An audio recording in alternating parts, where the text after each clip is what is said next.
A state lawmaker wants to allow alcohol sales at Neyland Stadium and Thompson Boling Arena. It's been a topic that's been long discussed, especially when it comes to big events and concerts. But the SEC has a strict policy when it comes to alcohol. No alcohol.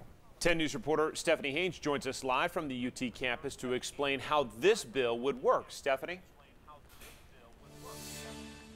Robin and John, I spoke to the lawmaker and she says this would only be for special events and concerts, not for games. And she says this is so Knoxville can compete with other big cities to draw those big names here to town.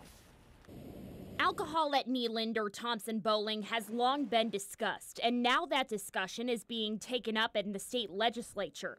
Republican Senator Becky Duncan Massey of Knoxville introduced a bill this week that would allow alcohol at special events and concerts, but not games. That's because of the SEC's strict no alcohol policy. We caught her on the phone while she's in Nashville. Bottom line is it's kind of a fairness issue. She means this would help Knoxville compete with other big cities to bring big names to town. We can't compete for those big venues like, Kenny Chesney and big names because they depend a whole lot on the sales of concessions, and obviously the alcohol is a part of that. She also says it would help boost sales and be an economic driver for the area.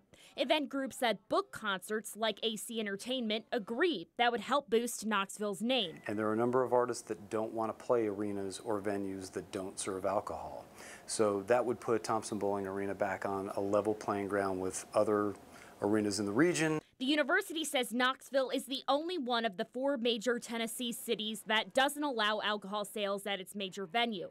It also says if the bill passes, there would be a lot of consideration as to how, where, and when the university would sell alcohol in those areas. AC Entertainment also says that in their experience, selling alcohol at the venue promotes safety so people aren't sneaking alcohol in or drinking excessively before the event. And now this bill is in its very early stages, so we don't know when or if it may become law. Robin and John. We'll be watching it, though. Stephanie, thank you.